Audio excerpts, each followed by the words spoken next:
ನಾಲ್ಕು ಚಾಲಕ ಸಂಘ की ओर से ಕಾಗಿನೆಲೆ ಕನಕ ಗುರುಪೀಠ ಕಲಬುರಗಿ ವಿಭಾಗೀಯ ಮಠದ ಪಾಪು ಶ್ರೀ ಸಿದ್ದರಾಮಾನಂದ ಪೂರಿ ಮಹಾಸ್ವಾಮಿಗಳು ದಿನಾಂಕ 15ರಂದು ಶ್ರೀ ವೈಕ್ಯರಾದ ಹಿನ್ನೆಲೆಯಲ್ಲಿ ದಿನಾಂಕ 31ರಂದು ಬೆಳಗ್ಗೆ 10 ಗಂಟೆಗೆ ಶ್ರೀ ವೈಕ್ಯ ಶ್ರೀ ಸಿದ್ದರಾಮಾನಂದ ಮಹಾಸ್ವಾಮಿಗಳ ಪುಣ್ಯ ಆರಾಧನೆ ನುಡಿ ನಮನ ಕಾರ್ಯಕ್ರಮ ತಿಂತಿನಿ ಕನಕ ಗುರುಪೀಠದಲ್ಲಿ ಪಾಪು ಜಗದ್ಗುರು ನಿರಂಜನಾನಂದ ಪೂರಿ ಮಹಾಸ್ವಾಮಿಗಳ ನೇತೃತ್ವದಲ್ಲಿ ಹಮ್ಮಿಕೊಳ್ಳಲಾಗಿದೆ ಎಂದು ಕಾಗಿನೆಲೆ ಕನಕ ಗುರುಪೀಠದ ಟ್ರಸ್ಟ್ಗಳಾದ ಮಾಜಿ ಸಂಸದರಾದ ಕೆ ವಿರೂಪಾಕ್ಷಪ್ಪ ಹೇಳಿದರು.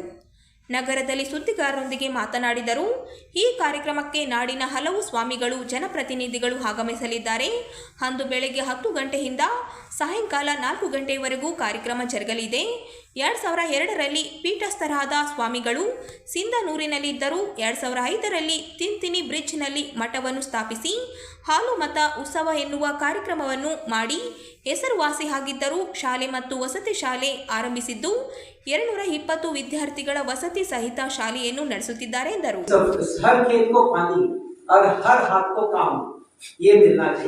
इस तरह से हम लोग सब जगह सेमिनार भी कर रहे हैं और हम लोग का वो ये है कि अभी भारत को अगर विश्व गुरु बनाना है तो हम लोग को पहले अपनी संस्कृति अपना संस्कार जो है उसको उसमें आचरण भी करना चाहिए और दूसरों को सिखाना भी चाहिए, तभी भारत विश्व गुरु बन सकता है.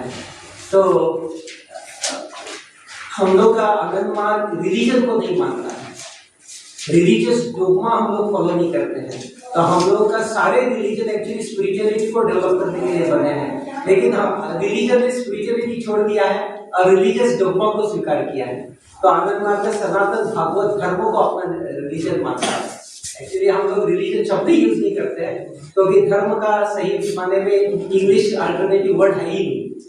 तो धर्म का अर्थ ही है जो मानव का धर्म है, जो विस्तार रस सेवा और तदस्थिति ये है, उसको हम लोग प्रमोट करते हैं. उसके लिए योगासन और आध्यात्मिक साधना जो शिव ने दी है और उसको डेवलप किया कृष्ण ने जो योगा दे करके.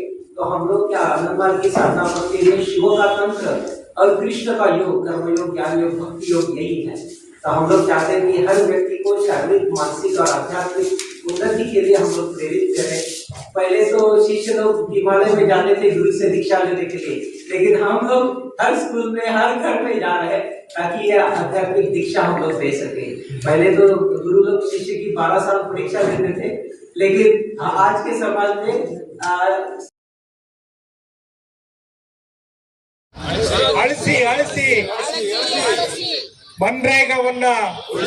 ಮಹಾತ್ಮ ಗಾಂಧಿ ರಾಷ್ಟ್ರೀಯ ಉದ್ಯೋಗ ಖಾತ್ರಿ ಯೋಜನೆ ತಿದ್ದುಪಡಿ ಮೂಲಕ ಕೇಂದ್ರ ಸರ್ಕಾರ ವಿಬಿ ಗ್ರಾಮ್ಜಿ ಯೋಜನೆ ಅನುಷ್ಠಾನ ಅತ್ಯಂತ ಮಾರಕವಾಗಿದೆ ಎಂದು ಸಂಸದ ಜಿ ಕುಮಾರ್ ನಾಯ್ಕ ಅವರು ಹೇಳಿದರು. ರಾಷ್ಟ್ರೀಯ ಮತ್ತು ರಾಜ್ಯ ಕಾಂಗ್ರೆಸ್ ಪಕ್ಷದ ಕರೆ ಮೇರೆಗೆ ಇಂದು ಜಿಲ್ಲಾ ಕಾಂಗ್ರೆಸ್ ಪಕ್ಷದಿಂದ ನಗರದ ಕ್ರೀಡಾಂಗಣದಲ್ಲಿರುವ ಮಹಾತ್ಮ ಗಾಂಧಿ ಪುತ್ಥಳಿಯ ಮುಂಭಾಗದಲ್ಲಿ 1 ದಿನದ ಸತ್ಯಾಗ್ರಹ ನಡೆಸಲಾಯಿತು.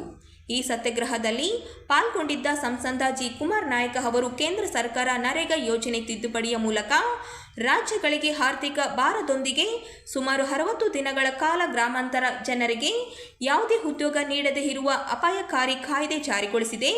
ಹಿಂದೆ ನರೇಗಾ ಯೋಜನೆಗೆ ಕೇಂದ್ರ ಸರ್ಕಾರ ಶೇಕಡ 90, ರಾಜ್ಯದ ಪಾಲು ಶೇಕಡ 10 ಇರುತ್ತಿತ್ತು. ಆದರೆ ಬಿಜೆಪಿ ಸರ್ಕಾರದ ತಿದ್ದುಪಡಿ ಅನ್ವಯ ರಾಜ್ಯ ಸರ್ಕಾರ ಶೇಕಡ 40ರಷ್ಟು ವಂತಿಗೆ ನೀಡಬೇಕಾಗುತ್ತದೆ. ಆದ್ರೆ ಆ ಮಾತನ್ನ ಅವ್ರು ಹೇಳ್ತಾರೆ, ಬಡ ಜನರ ಕಾರ್ಮಿಕರ ಹಕ್ಕೇನಿದೆ ಅಡಗಿಸ್ಲಿಕ್ಕೆ ಮಾಡ್ತಾ ಇರುವಂತ ಪ್ರಯತ್ನ ಅಂತೇಳಿ ನಾನು ಇವತ್ತಿನ ದಿವಸ ನೇರವಾಗಿ ಆಪಾದನೆ ಮಾಡ್ತೇನೆ. ಈ ರೀತಿಯ ಏನು ಪ್ರಯತ್ನ ಇದೆ, ಇದರ ಒಂದು ಜಾಗದಲ್ಲಿ ವಿಬಿ ಗ್ರಾಮ್ಜಿ ಎನ್ನುವ ಬೇರೆ ಕಾಯ್ದೆಯನ್ನ ತರುವಂತಹ ಒಂದು ದುಸ್ಸಾಹಸವನ್ನ ಕೇಂದ್ರ ಸರ್ಕಾರ ಏನ್ ಮಾಡಿದೆ, ಅದನ್ನ ಮೊದಲನೆಯ ಕ್ಷಣದಿಂದಲೂ ಕೂಡ ಬಹಳ ತೀಕ್ಷ್ಣವಾಗಿ ಇದನ್ನ ವಿರೋಧ ಮಾಡಿಕೊಂಡು ನಾವು ಬರ್ತಾ ಇದ್ದೀವಿ. ಕಾಂಗ್ರೆಸ್ ಪಕ್ಷ ಮತ್ತು ಇನ್ನಿತರ ಎಲ್ಲ ವಿರೋಧ ಪಕ್ಷಗಳು ಕೂಡ ಪಾರ್ಲಿಮೆಂಟ್ ನಲ್ಲಿ ನಾವು ಸಾಕಷ್ಟು ಪ್ರಯತ್ನ ಪಟ್ಟಾಗ್ಯೂ ಸಹ ಒಂದು ರೀತಿಯ ಬುಲ್ಡೋಸರ್ ನಂತೆ ನಮ್ಮ ಬಹುಮತವನ್ನ ಅವರು ಬಳಕೆ ಮಾಡಿಕೊಡ್ತಾ ನಾವು ಎತ್ತಿದಂತ ಎಲ್ಲ ಕೂಲಿಕಾರರ ಪರವಾದಂತಹ ಬಡ ಜನರ ಪರವಾದಂತಹ ಅಂಶಗಳನ್ನ ಯಾವುದನ್ನೂ ಅವರ ಗಮನಕ್ಕೆ ತೆಗೆದುಕೊಳ್ಳದೆ ಒಂದು ಬುಲ್ಡೋಸರ್ ರೀತಿಯಲ್ಲಿ ಈ ಒಂದು ಕಾನೂನನ್ನ ಪಾಸ್ ಮಾಡಿರೋದು ಅತ್ಯಂತ ಖೇದನೀಯವಾದಂತಹ ವಿಷಯ ಅಂತ ಹೇಳಿ ನನಗೆ ಅನಿಸ್ತಾ ಇದೆ.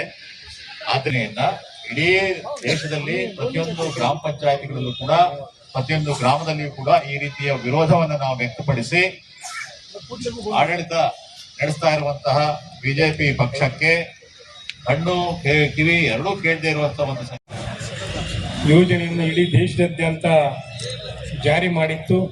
ಆ ಹಿನ್ನೆಲೆಯಲ್ಲಿ ಇಡೀ ದೇಶದ ಗ್ರಾಮೀಣ ಪ್ರದೇಶದ ಬಡ ರೈತ ಕೂಲಿ ಕಾರ್ಮಿಕರಿಗೆ ದುಡಿಯುವ ಕೈಗೆ ಕೆಲಸ ಕೊಡಬೇಕು. ಅವರು ಬರಗಾಲದ ಪರಿಸ್ಥಿತಿಯಲ್ಲಿ ಮತ್ತು ಕೃಷಿ ಕಾರ್ಯಕ್ರಮಗಳು ಇಲ್ಲದಂತ ಸಂದರ್ಭದಲ್ಲಿ ಸರ್ಕಾರ ಅವರಿಗೆ ನೆರವು ಬರಬೇಕು, ಅವರಿಗೆ ಕನಿಷ್ಠ ಕೂಲಿಯನ್ನು ಕೊಡಬೇಕು, ಅವರಿಗೆ ಕೆಲಸವನ್ನ ಉದ್ಯೋಗವನ್ನು ಕೊಡಬೇಕು ಎನ್ನುವ ಹಿನ್ನೆಲೆಯಲ್ಲಿ ಮಹಾತ್ಮ ಗಾಂಧಿ ರಾಷ್ಟ್ರೀಯ ಉದ್ಯೋಗ ಖಾತ್ರಿ ಯೋಜನೆಯನ್ನ ಜಾರಿಗೆ ತಂದಿತ್ತು. ಅವತ್ತಿನಿಂದ ಇವತ್ತಿನವರೆಗೂ ಬಹಳ ಯಶಸ್ವಿಯಾಗಿ ಈ ಕಾರ್ಯಕ್ರಮ ಇಡೀ ದೇಶದಾದ್ಯಂತ, ಅದರಲ್ಲಿ ವಿಶೇಷವಾಗಿ ಗ್ರಾಮೀಣ ಪ್ರದೇಶದ ದುಡಿಯುವ ಕೈಗಳಿಗೆ ಒಂದು ಆಶ್ರಯಾಗಿ ಇವತ್ತು ಆ ಯೋಜನೆ ನಿಂತಿತ್ತು. ಆದರೆ ಇವತ್ತು ನರೇಂದ್ರ ಮೋದಿ ನೇತೃತ್ವದ ಬಿಜೆಪಿ ಸರ್ಕಾರ ಬಡವರ ಕೈಯಲ್ಲಿರುವಂತ ಕೆಲಸವನ್ನ ಕಿತ್ತುಕೊಂಡಿದೆ. ಅವರ ಏನು ಹೊಟ್ಟೆಗೆ ಕೊಡಲಿ ಪೆಟ್ಟನ್ನ ಹಾಕಿ ಇವತ್ತು ಮನ್ರೇಗಾ ಯೋಜನೆಯನ್ನ ಹಲವಾರು ತಿದ್ದುಪಡಿಗಳೊಂದಿಗೆ ಇವತ್ತು GB ಗ್ರಾಮ್ಜಿ ಎನ್ನುವಂತ ಯೋಜನೆಯ ಮುಖಾಂತರ ಇಡೀ ಆ ವ್ಯವಸ್ಥೆಯನ್ನ ಮನ್ರೇಗಾ ವ್ಯವಸ್ಥೆಯನ್ನ ಬುಡಮೇಲು ಮಾಡಿರುವಂತ ಹಿನ್ನೆಲೆಯಲ್ಲಿ KPCC ಮತ್ತು AICC ಒಂದು ನಿರ್ದೇಶನ ಮೇರೆಗೆ ನಾವು ಆ GB ಗ್ರಾಮ್ಜಿ ಯೋಜನೆ ವಿರೋಧಿಸಿ ಮನ್ರೇಗಾವನ್ನು ಮತ್ತೆ ಜಾರಿಗೊಳಿಸಬೇಕು, ಮನ್ರೇಗಾವನ್ನು ಉಳಿಸಬೇಕು, GB ಗ್ರಾಮ್ಜಿಯನ್ನು ಅಳಿಸಬೇಕು ಎನ್ನುವಂತ ಉದ್ದೇಶವನ್ನು ಇಟ್ಟುಕೊಂಡು ಹಂತ ಹಂತವಾಗಿ ನಾವು ಈ ಕಾರ್ಯಕ್ರಮಗಳನ್ನು ಹಮ್ಮಿಕೊಂಡಿದ್ದೇವೆ. ಈಗಾಗಲೇ ಇದರ ನಿಮಿತ್ತ ನಮ್ಮ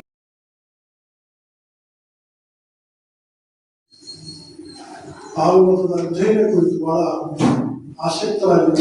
ಕಾಗಿನೆಲೆ ಕನಕ ಗುರುಪೀಠ ಕಲಬುರಗಿ ವಿಭಾಗೀಯ ಮಠದ ಪಾಪು ಶ್ರೀ ಸಿದ್ದರಾಮಾನಂದ ಪೂರಿ ಮಹಾಸ್ವಾಮಿಗಳು ದಿನಾಂಕ 15ರಂದು ಶ್ರೀ ವೈಕ್ಯರಾದ ಹಿನ್ನೆಲೆಯಲ್ಲಿ ದಿನಾಂಕ 31ರಂದು ಬೆಳಗ್ಗೆ 10 ಗಂಟೆಗೆ ಶ್ರೀ ವೈಕ್ಯ ಶ್ರೀ ಸಿದ್ದರಾಮಾನಂದ ಮಹಾಸ್ವಾಮಿಗಳ ಪುಣ್ಯ ಆರಾಧನೆ ನುಡಿ ನಮನ ಕಾರ್ಯಕ್ರಮ ತಿಂತಿನಿ ಕನಕ ಗುರುಪೀಠದಲ್ಲಿ ಪಾಪು ಜಗದ್ಗುರು ನಿರಂಜನಾನಂದ ಪೂರಿ ಮಹಾಸ್ವಾಮಿಗಳ ನೇತೃತ್ವದಲ್ಲಿ ಹಮ್ಮಿಕೊಳ್ಳಲಾಗಿದೆ ಎಂದು ಕಾಗಿನೆಲೆ ಕನಕ ಗುರುಪೀಠದ ಟ್ರಸ್ಟ್ಗಳಾದ ಮಾಜಿ ಸಂಸದರಾದ ಕೆ ವಿರೂಪಾಕ್ಷಪ್ಪ ಹೇಳಿದರು. ನಗರದಲ್ಲಿ ಸುದ್ದಿಗಾರರೊಂದಿಗೆ ಮಾತನಾಡಿದರು. ಈ ಕಾರ್ಯಕ್ರಮಕ್ಕೆ ನಾಡಿನ ಹಲವು ಸ್ವಾಮಿಗಳು ಜನಪ್ರತಿನಿಧಿಗಳು ಆಗಮಿಸಲಿದ್ದಾರೆ. ಅಂದು ಬೆಳಗ್ಗೆ 10 ಗಂಟೆಯಿಂದ ಸಾಯಂಕಾಲ 4 ಗಂಟೆಯವರೆಗೂ ಕಾರ್ಯಕ್ರಮ ಜರುಗಲಿದೆ. 2002ರಲ್ಲಿ ಪೀಠಸ್ಥರಾದ ಸ್ವಾಮಿಗಳು ಸಿಂಧನೂರಿನಲ್ಲಿದ್ದರು. 2005ರಲ್ಲಿ ತಿಂತಿನಿ ಬ್ರಿಡ್ಜ್ನಲ್ಲಿ ಮಠವನ್ನು ಸ್ಥಾಪಿಸಿ ಹಾಲು ಮತ ಉತ್ಸವ ಎನ್ನುವ ಕಾರ್ಯಕ್ರಮವನ್ನು ಮಾಡಿ ಹೆಸರುವಾಸಿ ಆಗಿದ್ದರು. ಶಾಲೆ ಮತ್ತು ವಸತಿ ಶಾಲೆ ಆರಂಭಿಸಿದ್ದು 220 ವಿದ್ಯಾರ್ಥಿಗಳ ವಸತಿ ಸಹಿತ ಶಾಲೆಯನ್ನು ನಡೆಸುತ್ತಿದ್ದಾರೆ ಎಂದರು. ಇದೇ ತಿಂಗಳ 31ನೇ ತಾರೀಕು ಅವರ ನುಡಿನಮನ ಮತ್ತು ಪುಣ್ಯಾರಾಧನೆ ಕಾರ್ಯಕ್ರಮ ತಿಂತಿನಿ ಬ್ರಿಡ್ಜ್ನಲ್ಲಿ ನಡೆಯಲಿದೆ. ಅದರ ನೇತೃತ್ವವನ್ನು ಜಗದ್ಗುರುಗಳಾಗಿರುವಂತಹ ಸನ್ಮಾನ್ಯ ಪೂಜ್ಯ ಶ್ರೀ ಸಿದ್ದರಾಮಾನಂದ ಪೂರಿ ಮಹಾಸ್ವಾಮಿಗಳು ತಿಳಿಸಿಕೊಳ್ಳಲಿದ್ದಾರೆ. ಮತ್ತು ಈ ಕಾರ್ಯಕ್ರಮಕ್ಕೆ ರಾಜ್ಯದ ಅನೇಕ ನಾಯಕರು ಆಗಮಿಸಲಿದ್ದಾರೆ ಮತ್ತು ದೆಹಲಿ ಮತ್ತು ಉತ್ತರ ಭಾರತದಲ್ಲೂ ಕೂಡ ಕೆಲವು ಸಂಸದರು ಸಮಾಜಗಳು ಬಂದು ಪೂಜ್ಯ ಸ್ವಾಮೀಜಿಗಳು 2000 ಇಸ್ವಿಯಲ್ಲಿ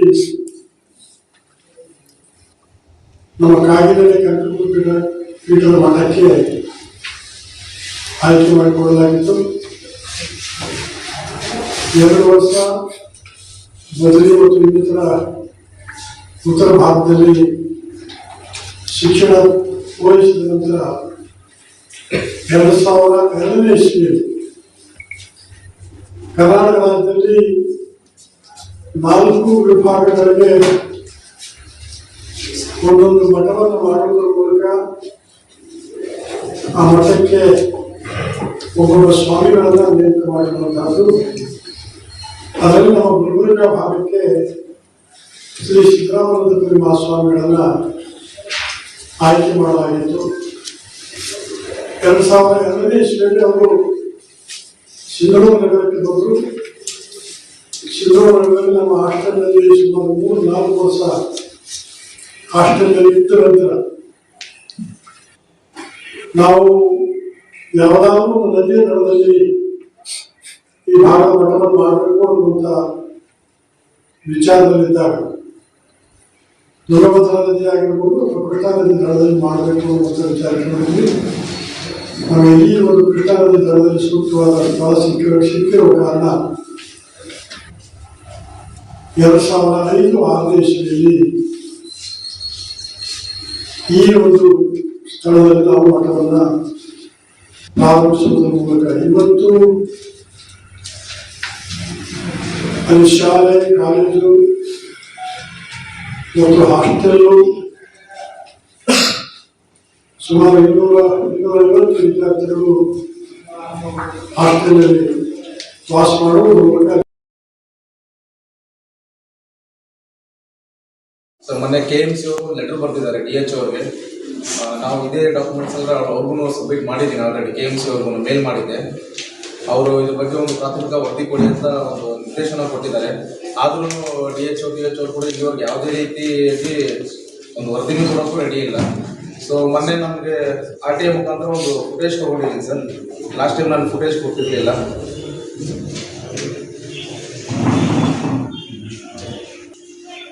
ನಾವೆಲ್ಲರೂ ಕೊಡ್ತೀನಿ ವಿಡಿಯೋ ಏನಿದೆ ಹೇಳ್ಬಿಟ್ಟು ಸರ್. ದಿನಾಂಕ 24/11/2025 ಸರ್ ನಮ್ಮ ಚಿಕ್ಕಪ್ಪವ್ರನ್ನ ಹಾಸ್ಪಿಟಲ್ ಕರ್ಕೊಂಡು ಹೋಗ್ತೀವಿ ನಾವು. ಅಲ್ಲಿ ಒಂದು ಟ್ರೀಟ್ಮೆಂಟ್ ನಡೆಯುತ್ತೆ. ಒಂದು 15-20 ನಿಮಿಷ ಆದಮೇಲೆ ಅವರು ಡೆತ್ ಆಗ್ತಾರೆ. ನಾವು ಅಂದರೆ ಅಲ್ಲಿ ಪ್ರೆಸೆನ್ಸ್ ನಾನು ಇರೋದಿಲ್ಲ, ಇವ್ರು ಇರ್ತಾರೆ. ಸೊ ನಾರ್ಮಲ್ ಡೆತ್ ಅಂತ ಅಂದ್ಬಿಟ್ಟು ಇವ್ರು ಬಾಡಿ ತೊಗೊಂಡು ಹೋಗಿ ಹೇಳ್ತಾರೆ. ಹೋಗೋ ಸಮಯದಲ್ಲಿ ಯಾವುದೇ ರೀತಿ ಡಾಕ್ಯುಮೆಂಟ್ಸ್ ಕೊಡೋಲ್ಲ. ಅದೇನು ವಿಧಾನ ಮುಗಿಸ್ಕೊಂಡು ಬನ್ನಿ ಕೊಡ್ತೀವಿ ಅಂತ ಹೇಳ್ತಾರೆ. ಅದಾದ್ಮೇಲೆ ಏನಾಗುತ್ತೆ ಸರ್, ಒಂದು 8 ದಿನ ಬಿಟ್ಬಿಟ್ಟು ಒಂದು ನಾಮಿನಿಗೆ ಬ್ಯಾಂಕಿಗೆ ಅಮೌಂಟ್ ಟ್ರಾನ್ಸ್ಫರ್ ಮಾಡಬೇಕಾಗಿರುತ್ತೆ. ಅಲ್ಲಿ ಡೆತ್ ಸರ್ಟಿಫಿಕೇಟ್ ಕೇಳ್ತಾರೆ. ಆ ಡೆತ್ ಸರ್ಟಿಫಿಕೇಟ್ ಹೋಗ್ಬಿಟ್ಟು ನಾವು ಡೆತ್ ಸರ್ಟಿಫಿಕೇಟ್ ಕೇಳಿದ್ರಿಲ್ಲ, ನಾವು ಡೆತ್ ಸರ್ಟಿಫಿಕೇಟ್ ಕೊಡೋಕೆ ಬರಲ್ಲ, ನಿಮಗೆ ಮರಣ ವರದಿ ಇದು ಕಾಸ್ ಆಫ್ ಡೆತ್ ಕೊಡ್ತೀವಿ ಅಂತ ಹೇಳ್ತಾರೆ. ಆ ಕಾಸ್ ಆಫ್ ಡೆತ್ ಅಲ್ಲಿ ಏನಂತ ಕೊಡ್ತಾರೆ ಅಂತಂದ್ರೆ ಸರ್, ಬ್ರಾಡ್ ಡೆತ್ ನೀವು ಸತ್ಯನ ತಂದಿದ್ದೀರ ಅಂತ ನಮ್ಗೆ ಕೊಡ್ತಾರೆ.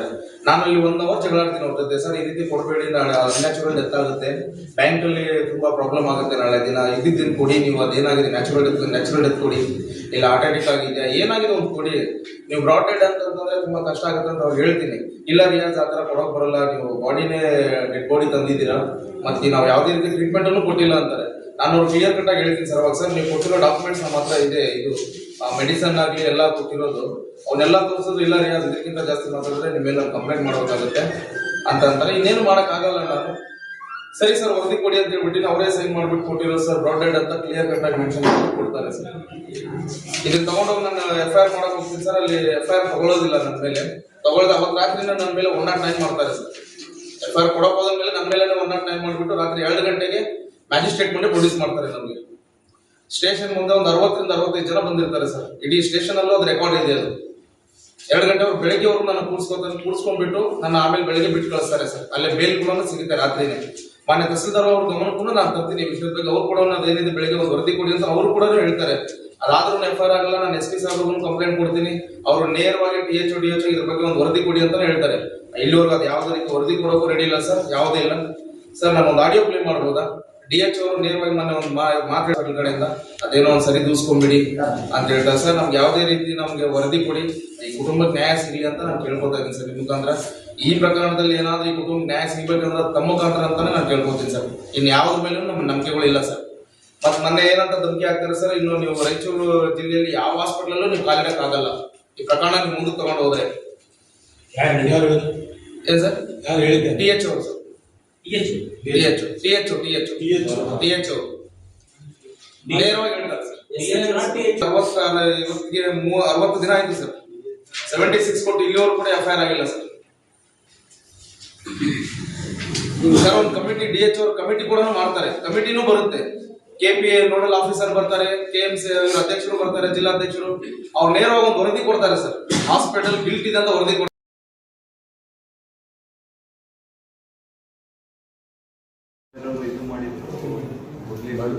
ರಾಯಚೂರು ಜಿಲ್ಲೆಯಲ್ಲಿ ರಾಯಚೂರು ಉತ್ಸವ ಆಗಬೇಕು ಎಂದು ರಾಯಚೂರು ಜಿಲ್ಲೆಯ ಎಲ್ಲ ಮಾಧ್ಯಮ ಪ್ರತಿನಿಧಿಗಳು ಮೇಲಿಂದ ಮೇಲೆ ಒತ್ತಾಸೆ ವ್ಯಕ್ತಪಡಿಸುವುದರಿಂದಲೂ ಸಹ ರಾಯಚೂರು ಜಿಲ್ಲಾ ಉತ್ಸವವನ್ನು ಪ್ರಸಕ್ತ ವರ್ಷ ನಡೆಸಲು ಸಾಧ್ಯವಾಗುತ್ತಿದೆ ಎಂದು ಜಿಲ್ಲಾಧಿಕಾರಿಗಳಾದ ನಿತೀಶ್ ಕೆ ಅವರು ಹೇಳಿದರು. ಅವರಿಂದು ನೂತನ ಜಿಲ್ಲಾಧಿಕಾರಿಗಳ ಕಚೇರಿ ಸಭಾಂಗಣದಲ್ಲಿ ನಡೆದ ಪತ್ರಕರ್ತರೊಂದಿಗಿನ ಸಭೆಯಲ್ಲಿ ಅವರು ಮಾತನಾಡಿದರು. ಜಿಲ್ಲೆಯ ಎಲ್ಲ ಜನಪ್ರತಿನಿಧಿಗಳ ಇಚ್ಛಾಶಕ್ತಿ ಮತ್ತು ಪತ್ರಕರ್ತರ ಪ್ರಯತ್ನದಿಂದ 2026ರ ಪ್ರಸಕ್ತ ವರ್ಷದಲ್ಲಿ ನಿಗದಿಯಾದ ಉತ್ಸವಕ್ಕೆ ಬೇರೆ ಬೇರೆ ಕಡೆಗಳಿಂದಲೂ ಸಹ ಹಣಕಾಸಿನ ಸಹಾಯ ಸಹಕಾರ ಸಿಗುತ್ತಿದೆ. ಈ ಮೂಲಕ ಉತ್ಸವ ಆಗಬೇಕು ಎನ್ನುವ ಸದಾಶಯವು ಎಲ್ಲ ಕಡೆಗಳಿಂದಲೂ ವ್ಯಕ್ತವಾಗುತ್ತಿದೆ ಎಂದು ತಿಳಿಸಿದರು. ಕಡಿಮೆ ಬಜೆಟಿನಲ್ಲಿ ಸಹ ಅತ್ಯಂತ ವಿಭಿನ್ನ ರೀತಿಯಲ್ಲಿ ಉತ್ಸವದಲ್ಲಿ ನಾನಾ ಕಾರ್ಯಕ್ರಮಗಳನ್ನು ಏರ್ಪಾಡು ಮಾಡಲಾಗುತ್ತಿದೆ ಎಂದು ತಿಳಿಸಿದರು.